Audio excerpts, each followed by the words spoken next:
You are listening to Kaio Conversations, a podcast about anything and everything that matters to Chi Omegas.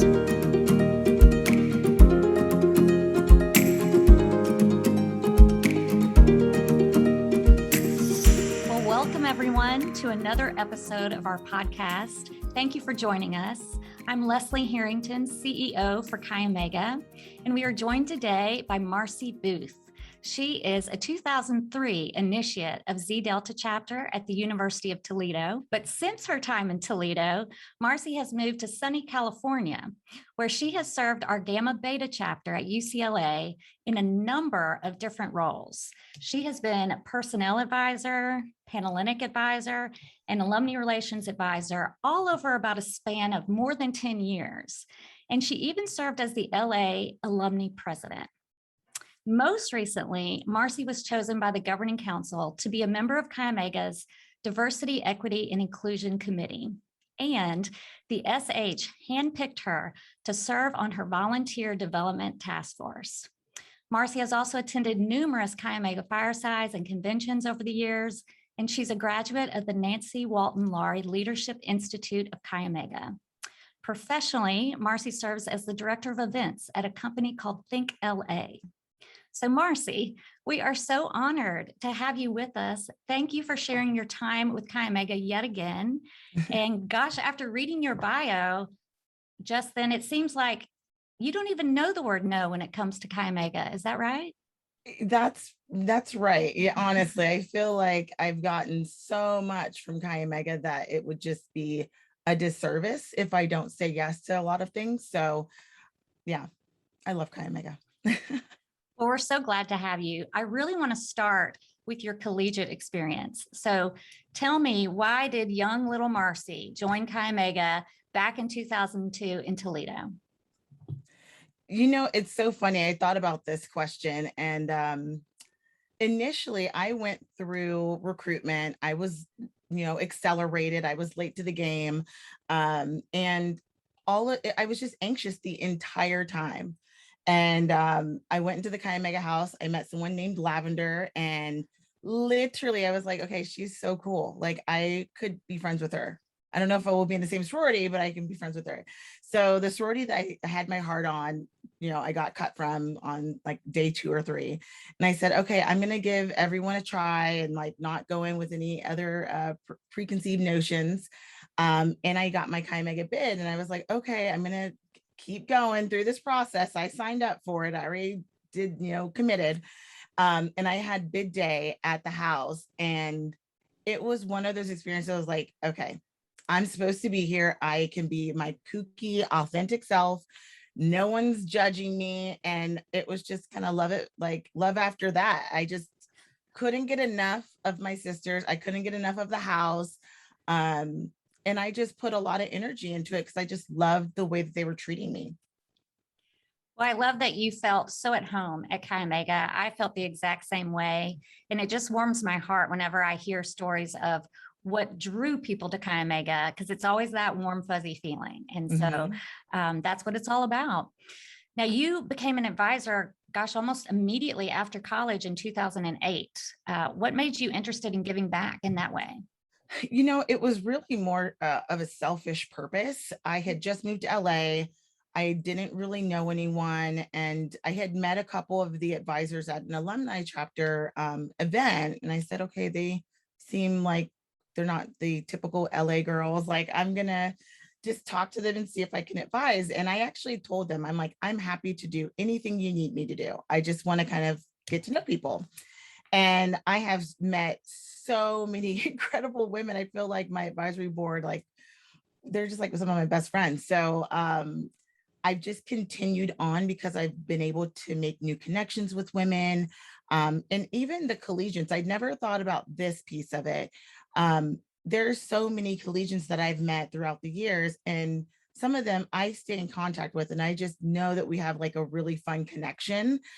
So I'm happy to, when they call me and they're like, hey, I need a reference. Hey, I need this. I'm like, yes, like, how's everything else going? So I've made a friendship through that avenue too. So I'm happy that I took that initial step to just find friends, because it's opened up a whole different world for me.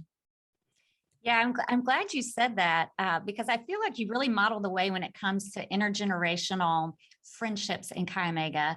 I have kept my eye on you on a number of national meetings, just watching you interact. And I really like the way that you advise because you have this very knowledgeable, approachable, yet pretty super chill way of relating with college women. So I would love to hear from you one of your funniest or best advising stories. It's so funny you say that. The chill background. I went to a fireside and I ran into my personnel advisor and she goes, "I can tell you're the fun advisor." And I said, "No, yeah, okay, yeah." I'll claim it. I think it's been really challenging this whole year with COVID. But I think the fun thing about it is I've said, I don't know what I'm doing. So let's work on it together. And I think the sisters have appreciated that in the chapter house. Our exec board has come up with all these ideas. And I say, all right, let's really think about this. Does it make sense? Is it going to make us look kind of crazy if people aren't masked or they're in kind of large groups? So we've really had to collaborate. And I think that's been really fun for me because I feel like for the first 10 years it was like, okay, this is the book of the rules, this is how we do things, this is fair play. So I was able to kind of go outside of the box a little bit and say we have to kind of reinvent the wheel because we don't know what virtual chapter is. We don't know what virtual initiation is. So it's been pretty fun and a little interesting challenge trying to figure it all out this year. Well, it is very bonding, I find, to figure something out from scratch. And that's what you guys were having to do. I mean, there was no book of the pandemic. So No, I wish really, there were. yeah, really appreciate you kind of putting your heads together and figuring it out in real time. So all right, Marcie, tell me, how have you used your own experiences, your life experiences to guide our collegians? When does that come in handy for you? I think it comes in handy when we are doing those fair play meetings because I'm able to share some past experience within reason, but I'm also kind of forcing them to think, this is so temporary. You're 4 years right now in this house, but you're going to expand and you have to kind of think about using that common sense and reasonable judgment moving forward. So I've had to sometimes, just bear it all and say, I did this stupid thing and it really wasn't good for me, when I moved to LA or when I started my first job, and they appreciate me being really transparent with them. Because that's the only way I feel like you can learn is as long as someone's telling you exactly how they went through it, you can kind of learn from their mistakes. So I try to be pretty transparent in those meetings. Well, I like that. I think that that makes you so relatable. And I think when women hear other women have tried and failed at some Yeah. things, it is encouraging in a strange way to know that, you don't have to be perfect, like sometimes social media would suggest. And Chi Omega is Yeah. a safe place to try new things and fail before you get out in the real world. So them hearing about your mistakes is in a way comforting. I agree with you. And I think the biggest thing that I learned kind of on the second round of personnel, because I've served as this position twice, was that they're scared when they come into these meetings. They're always scared of me when I walk into the house. So I really wanted them to see that I was in your shoes. And guess what? I'm still not perfect. So I really try to get to know them on a personal basis too, even after that meeting, because I know they're going out there crying, or maybe they might be like, I didn't know I broke a rule or something. So I go up to them usually, the next time I see them and say, how's everything going? I remember you were, taking that class or you had that test. How did it go? And I think that also helps them to give like a human face, not a scary face to an advisor. Cause I remember being in the chapter and saying, I don't want to see the advisors ever because I just want to be like under the radar, but we get a bad rep, advisors sometimes. That's so true. One of the most unique things about Chi Omega, I think, is the system of accountability that you have in college when there's no parental influence at all. Mhm. So, and that intergenerational guiding that takes place sometimes can seem like big brother or mom and dad, but it's Mhm. not. It's supporting you and helping you stay on the right path. And college is a big place, and there are many ways to go the wrong way. But I just really love how you guide our collegiate members to success and help them realize what's Yeah. possible in their life. Well, Marcie, you and I have recently spent a ton of time together on Chi Omega's Diversity, Equity, and Inclusion Committee, and the work is certainly not done whatsoever. But what has been your impression and your biggest takeaways from that work so far? When I was asked to join the committee, I was unsure of what really the work was going to be, but I knew one thing. We had a guest, Marlon Gibson, who's our DEI consultant, and we and him go back long, long ago.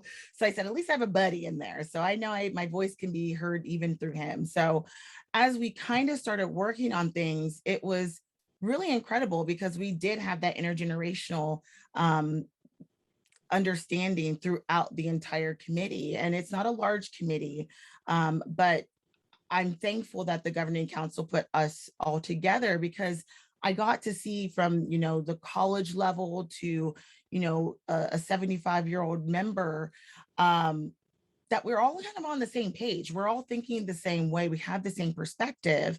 So I really commend the governing council for putting us together and really listening and taking heed of what we're saying and how we're feeling and the emotion behind it. And I see very clearly a path for Chi Omega of where we're going. We are being as transparent as possible, I can tell.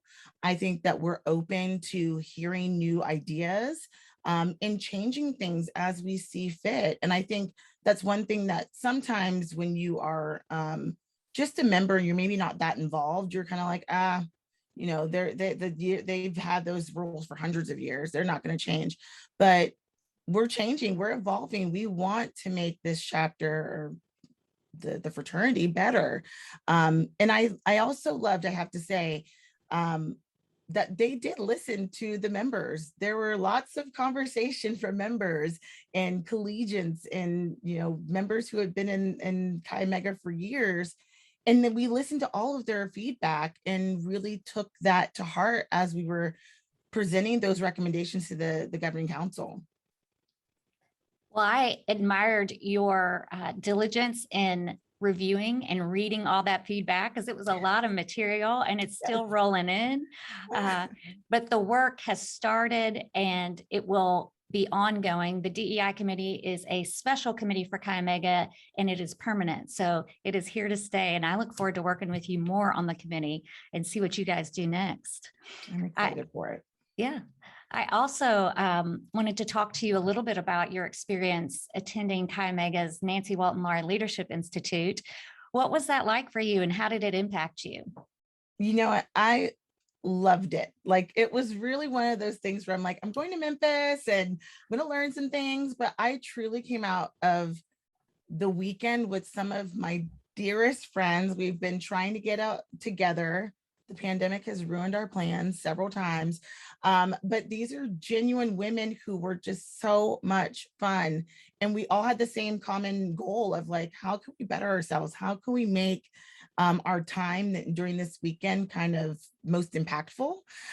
So it was an amazing experience. I tell everyone and anyone, apply, go to the virtual ones. They're incredible. And I didn't know in 2019 when I took the weekend and got to experience it, that a pandemic was coming and the resilience training was so key, especially as an event planner. There are no events. Our industry is going through very weird renaissance right now, I keep calling it. And I was able to kind of use those strengths that I knew. I am responsible. I know I'm a wooer. I know I can connect people. And I was able to do that throughout the pandemic, even though people were still maybe feeling like, oh, I don't know when this is going to end. Well, let me at least connect you with someone that can get you volunteer work right now. Let me connect you with someone that, is looking for this temporary help. So I felt like I was honing in on all those skills during the pandemic, and it was paying off because a lot of people were still trying to be active as planners, and they felt like this wasn't going to be the end of all events. And I don't believe that, but yeah, I was able to really use those skills in the last year. Well, 18 months, I should say. Well, that is an industry, certainly event planning, hospitality, that was hard hit by the pandemic. Every industry suffered somewhat, but that industry really did. And so adjusting and adapting to kind of our new normal must have taken some hard work. And you're pretty modest, but you've had a really impressive career in event planning, logistics, project management. So I want to know personally, and I think Chi Omega does too, if you could give all of us one professional tip that you've learned along the way, what would it be? You know what? Don't stress the small stuff.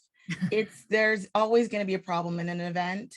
And it's already so stressful as it is planning a wedding or a child's birthday party. Don't sweat the little things that you think are going to ruin the day. Like, oh, the napkins came in the wrong color, or, oh my gosh, the flowers weren't the ones. At the end of the day, it's your experience. You want to have the experience. So I tell a lot of people, live in the moment, enjoy the experience that you're having, because at the end of the day, when you look at those pictures, you're like, oh yeah, I guess we'd had peonies instead of, lilies. People aren't going to care. It's about how you are experiencing it and that memory you're going to get from it. I think it is actually enriching to the experience when something goes not according to plan, and then everybody has a great laugh about it afterwards. And probably the only people that noticed it are you, the planners. Exactly. Right. Exactly. For most things. Yeah. Exactly. Well, with all your experience in Chi Omega and outside of Chi Omega, what is one last thing you might want to share with the Chi Omegas watching us today? I think one of the most important things I've learned just on my Chi Omega journey is what you put in is what you're going to get out. And truly, Chi Omega has made me a better woman through and through.